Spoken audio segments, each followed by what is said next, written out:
Hi friend स्वागत day तौसुमीते केमन आछो सबाई सबाई आशा करी सबाई भालो आछो।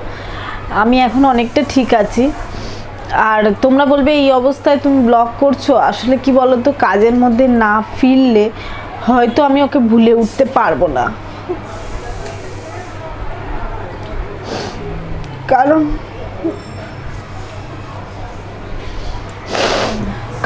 ও এমনই ছিল सब समय बाड़ीटा मातिए रखतो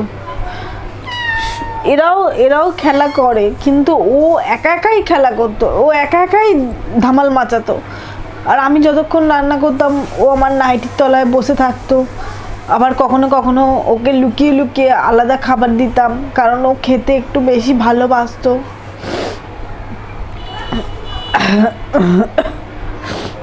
खेते भालोबासतो आमी तो खेतेও पाচ্ছি না আমি বিকেলবেলা সবাই ঘুমোয় ওরা আমাদের সাথে লাঞ্চ করার পর লাঞ্চে ওদের ভাত মেখে দেওয়া হয় মাছের সাথে বা মাংসের সাথে যা খাই আমরা তারপর ওরা আমার কাছেই থাকে আমরা শুয়ে থাকি ওরাও শুয়ে থাকে ঘুমোয় ওর মাও থাকে হ্যাঁ মা এই যে মা এই যে মা শো হ্যাঁ শো তো এবার ওরাও শুয়ে থাকে এবার তারপরে এ করে বিকেলবেলা তখন সন্ধ্যে 7টা বাজলে তখন ওদের আবার খাবার দিই তখন দুধ দিই কখনো মাংস দিই মাছ থাকে না মাংসটাই রাত্রির দিকে দিই মাংস থাকে দিই একটু সেদ্ধ করে জল দিয়ে সেদ্ধ করে দিই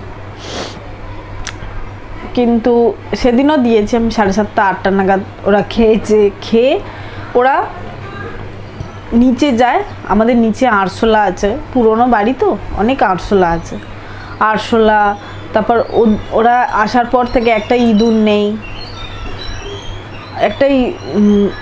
নেই ওরা সব মানে এ করেছে তো আরশোলাগুলো ধরে ধরে নিয়ে এসে ওরা খেলতো ওরা আরশোলা চলে যেত ওরা ধরে ধরে মানে সেই ধরে ধরে খেলতো সবাই আর কি একজন এক একটা আরশোলা ধরে নিয়ে আসতো বা একজন নিয়ে আসতো সেটাই নিয়ে তিনজনে খেলতো ওই বেশি ধরতো ওই একটু ডাকাবুকো ছিল মানে যাকে বলে গুন্ডা টাইপের ওই জন্য ওর নাম ছিল ডুডু গুন্ডা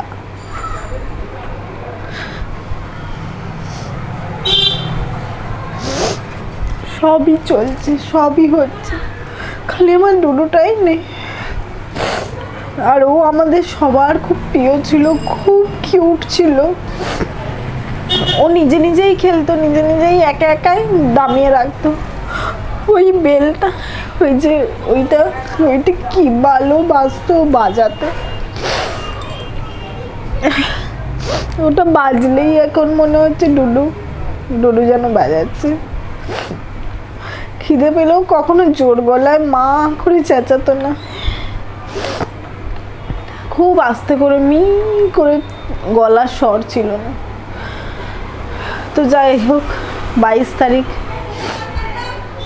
আমি এসেছি সোমবার আমি এসে তারপরে হ্যাঁ খেতে দিয়েছি খেয়ে দিয়ে ওরা আরশোলা ধরছে খেলছে নিচে যাচ্ছে আসছে আমাদের নিচে কিছু দোকান আছে দোকানেও মাঝে মাঝে বসে যায় এবার সেদিনও গেছে এবার হট করে কোনোদিন রাস্তায় বেরোয় না ওর মানে দোকানেই থাকে তো এবার সেদিন হঠাৎ ওপারে ইঁদুর দেখেছে না আরশোলা দেখেছে জানি না রাস্তা ক্রস করে ওপারে যেতে গেছে আর বাইকে ধাক্কা মেরে দিয়েছে আর ধাক্কা মেরেছে পুরো মুখে আর ডুডু হাঁ করে আর চোখগুলো বড় বড় করে এরা কেউ আমাদের সাথে শোয় না ওরা মায়ের কাছে শোয় ডুডু একমাত্র সোহমের কাছে শুতো সোহমের বালিশে নাহলে সোহমের বুকের ওপর সোহমের বুকের ওপর শুতো সোহমের সব থেকে ফেভারিট সোহম ওকে নিয়ে কত ভিডিও করেছে কত খেলা করেছে ওকে নিয়ে ও ছাড়া আমরা যেন কীরকম হয়ে গেছি বিশেষ করে আমি কারণ ওরা সবসময় বাড়িতে থাকে না আমি ওদের সাথে সবসময় বেশিরভাগ থাকি, আর সেই চোখ ফোটেনি সেই থেকে ওদের মানুষ করছি। তো আমার খুব, আমি ভীষণভাবে ভেঙে পড়েছি। কিন্তু আবার আমি যত এরকম থাকতে থাকবো তত আমার শরীর খারাপ হয়ে যাবে। আমি তোমাদের সাথে গল্প করলে, তোমাদের সাথে বললে মনটা অনেক হালকা হবে, তাতে আমি হয়তো মানে ঠিক হয়ে যাব অনেক।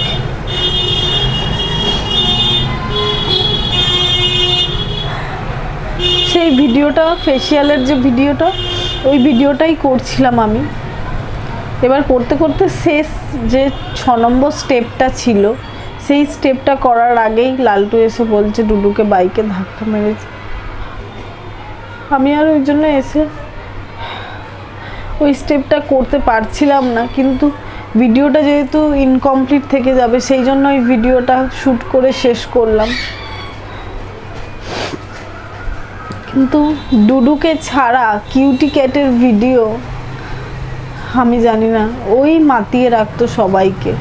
এরা সব শুয়ে আছে, বসে আছে, থাকে, এরা খেলা করে না, ওই ধামাল মাচিয়ে রাখতো বাড়িটার মধ্যে।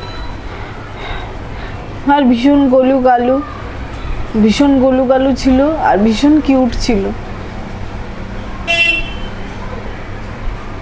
এই ছিল। আমি এটুকুনি ঠাকুরের কাছে বলবো যে ঈশ্বর, ও খুব ভালো ছিল, আমাদের খুব প্রিয় ছিল। ওকে যখন এইটুকু জীবনই দিয়েছো, তখন যেন এর পরের জীবনটা ওকে যদি দাও, খুব ভালো জীবন দাও, খুব ভালো জায়গায় ফেলো। কারণ ও খুব ভালো একজন ছিল, বিড়াল ছিল, তাও ভালো ছিল। খুব ভালো জায়গায় ফেলো যাতে ও ভালোভাবে বাঁচতে পারে, এবং অনেক বছর ওকে জীবন দাও। কারণ ও যেহেতু এত ভালো ছিল, ওকে ওই জন্য হয়তো ভগবান তুলে নিল এই কারণে, যাতে ওকে ভালো জায়গায় হয়তো ভালোভাবে, ওর হয়তো বেড়াল জীবন আর না, যেখানেই থাকুক ভালো থাকুক। আর একটা কথা আমি বলবো, এরা ভীষণ আদুরের, এদের পোষা খুব কষ্ট। আমি তো পুষিনি, এরা নিজের থেকে চলে এসছে। আজকে হয়তো আমি ব্লগে সেরকম কিছু দেখাতে পারবো না, এমনিই আমি এখন ভালো ব্লগ করতে পারছি না। তোমাদের কমেন্ট তো পাচ্ছি, সবাই বলছো। আরও আবার একটা এমন জিনিস যাচ্ছে যে কি বলবো।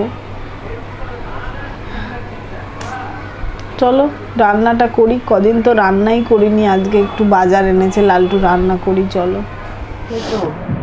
এখানে তেল গরম করতে বসিয়েছি। তেলটা যখন স্মোকি হট হবে, মানে ভালোই গরম হবে, তখন মাছগুলো দেবেন। আর মাছগুলো দিয়ে একদম লো ফ্লেমে যতক্ষণ না কুড়মুড়ে ভাজা হচ্ছে ততক্ষণ ভাজতে হবে। আর এর মধ্যে নুন হলুদ দিয়েই আমি ভাজি, অনেকে লাস্টে নামানোর সময় পেঁয়াজ কুচি দেয়, তাতে খেতে ভালো হয়। এই রেসিপিটা বেঙ্গলি হোম কিচেনে আপলোড করা আছে, যদি কেউ চান দেখে নিতে পারেন। তবে এটা লো ফ্লেমেই ভাজবেন, এপিট ওপিট করে, তাতে বেশি ভালো ক্রিস্পি হয়। যতক্ষণ না কুড়মুড়ে হচ্ছে ততক্ষণ এটা ভাজতে হবে।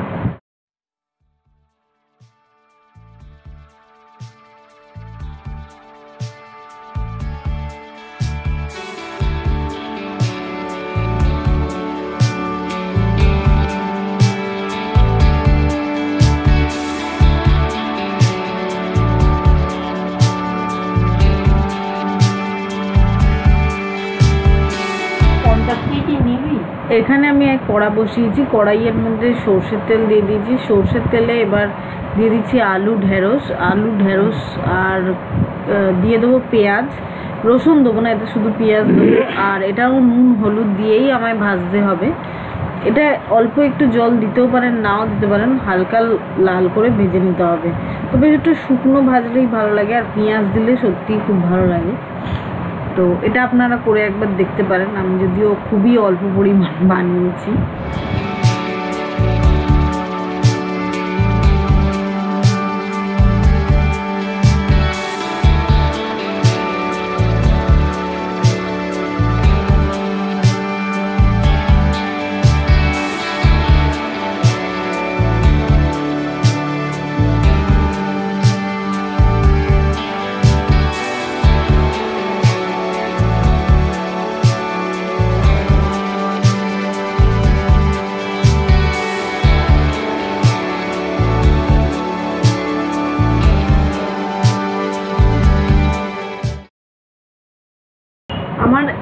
একটা পুরনো পনিরের গ্রেভি ছিল, তো গ্রেভিটা একদমই ভালো হয়নি। সেই পনিরের গ্রেভিটা থেকে পনিরগুলো তুলে আমি একটা নতুন করে তরকারি বানাবো, যেটা আপনাদের সাথে শেয়ার করছি।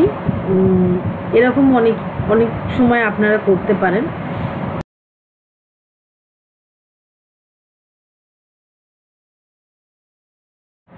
গ্যাস জেলে আবার কড়া বসিয়েছি। কড়াইয়ের মধ্যে আমি একটা পনিরের তরকারি করব, তার জন্য তেল গরম করছি। তেল গরম করার পর এখানে দিয়ে দিলাম আদা, রসুন, কাঁচা লঙ্কা, টমেটো আর টক দই সব একসাথে বেটে নিয়েছি। আপনারা চাইলে শুধু টমেটো দিয়েও করতে পারেন বা টক দই দিয়ে করতে পারেন। টক দই দিলে কী হয়, একটু হেভি গ্রেভিটা হয়, মানে ঘন গ্রেভিটা হয়। আর এবার গুঁড়ো মশলার মধ্যে দিয়ে দিলাম নুন আর কাশ্মীরি রেড চিলি পাউডার, ধনে গুঁড়ো, একটু ঝাল লাল লঙ্কার গুঁড়ো আর একটু হলুদ গুঁড়ো আর একটু ধনে গুঁড়ো দিয়েছি। দিয়ে এবার এটা একটু কষাতে হবে। একটু মিষ্টি দিয়েছিলাম, কারণ এত টক দই টমেটো দিয়েছি বলে একটু মিষ্টি দিলাম। এর মধ্যে আমি রসুন দিয়েছি, আপনারা চাইলে রসুনটা নাও দিতে পারেন। আর একটু কাজু দিয়েছিলাম, আমি ওই বাটাটা একসাথেই বেটে নিয়েছিলাম। তো দিয়ে তারপর এটা কষিয়ে নিচ্ছি। এটা তেল ছাড়া অবধি এটা কষাতে হবে। তারপর জল ঢেলে আর পনির দিয়ে আপনারা ফুটিয়ে নেবেন। যেটা করলাম হচ্ছে পনিরটা আমি এটাই করলাম। তো এদিকে দেখো মশলাটা খুব ভালো করে কষানো হয়ে গেছে। এবার আমি জল দিয়ে দিচ্ছি।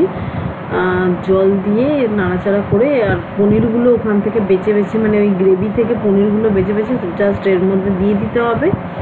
দিয়ে কিছুক্ষণ ফুটিয়ে, মানে তোমাদের পছন্দ মতো গ্রেভি রাখতে হবে।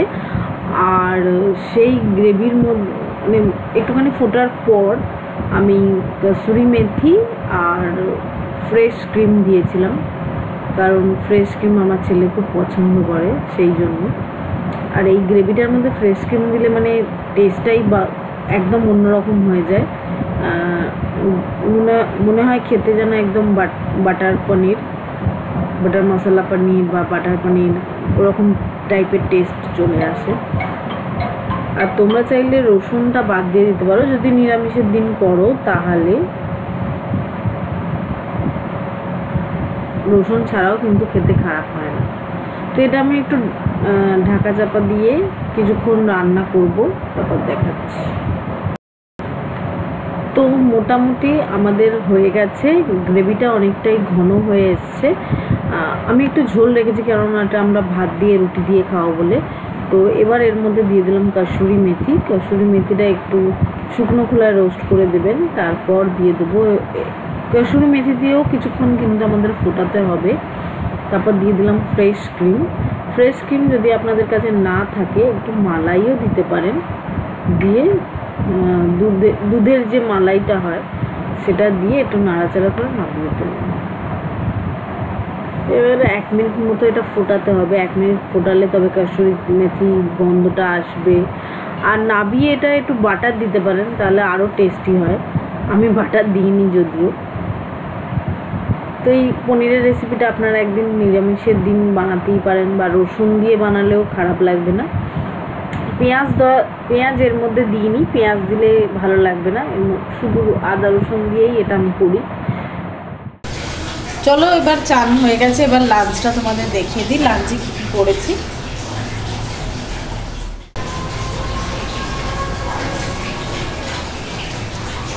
এখানে রয়েছে মৌরলা মাছ ভাজা।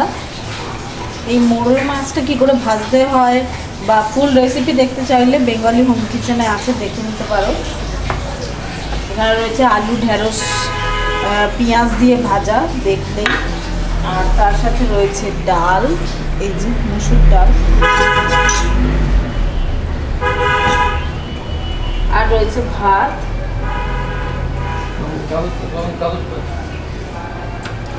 আর এই যে রয়েছে ভাত, আর রয়েছে আমের চাটনি। আর পনিরের তরকারিটা তো রাত্রে খাবো। তো চলো লাঞ্চ করে আবার তোমাদের সাথে কথা হবে।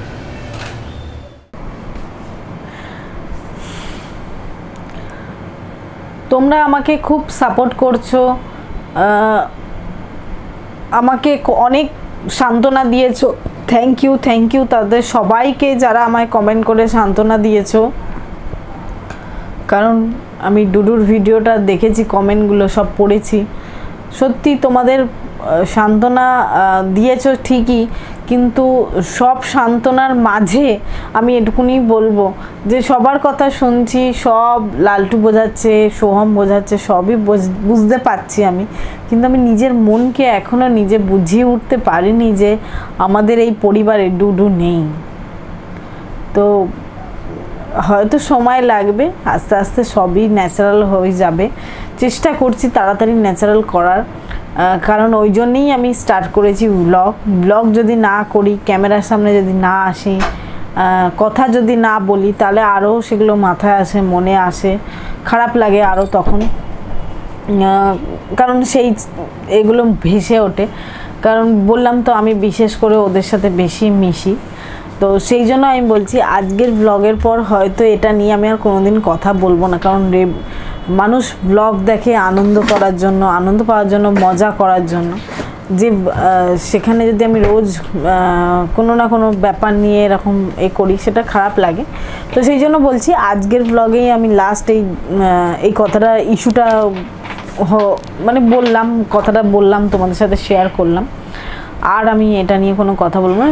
কাল থেকে রেগুলার ব্লগ পাবে, আর চেষ্টা করব রেগুলার ব্লগ দেওয়ার।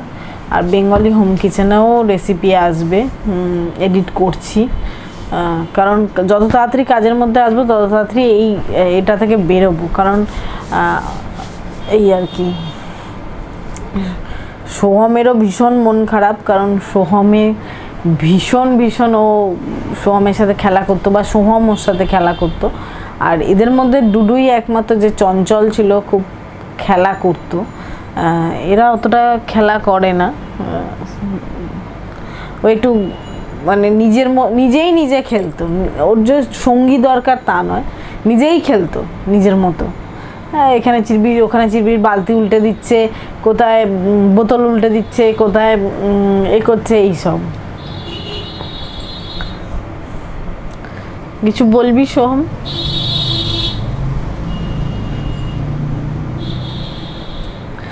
তো চলো আজকের ব্লগটা এখানেই শেষ করছি। টাটা বন্ধুরা, সবাই ভালো থাকবেন, সুস্থ থাকবেন।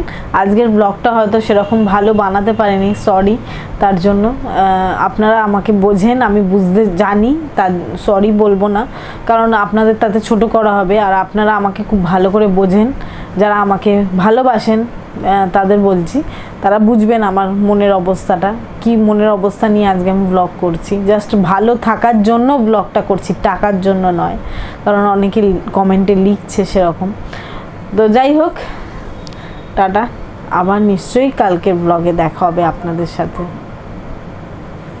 সবাই ভালো থাকবেন, সুস্থ থাকবেন অবশ্যই। আর সেদিন যে দেখিয়েছিলাম মানে ফেসিয়াল কিটটা, যে ডায়মন্ডের ওই যে কি বলে কিট ছিল যেন, বেশ হ্যাঁ ফেসিয়াল কিট ছিল ভিএলসিসির, ওটার লিঙ্ক কিন্তু ডেসক্রিপশান বক্সে দেওয়া আছে। কেউ যদি কিনতে চান পার্পেল থেকে কিনতে পারেন, অনেক টাকা ডিসকাউন্ট আছে। আর সত্যিই প্রোডাক্টটা ভালো, সেদিন আমি ডিটেলসে আর সেরকম কিছু বলতে পারিনি। 350 টাকা দাম ওটার, আর তার সাথে 99 টাকার একটা ক্রিম তো ফ্রি দিচ্ছেই। আর সব থেকে বড় কথা হচ্ছে ওটা কিন্তু খুব মানে ভালো, বললো না কি ওই টাইপের খবরের পর টাকা পাওয়ার জন্য এইটা বলতে নেই, কি এটা অন্য জায়গায় বলে দেবে। এই ক্লিপটা আলাদা করে তোলো, যেটা সামনে ঢোকাবে। এই ক্লিপটা ডুডুর ক্লিপের সাথে দিও না, খারাপ দেখায় একটা, অতটা খারাপ নিউজ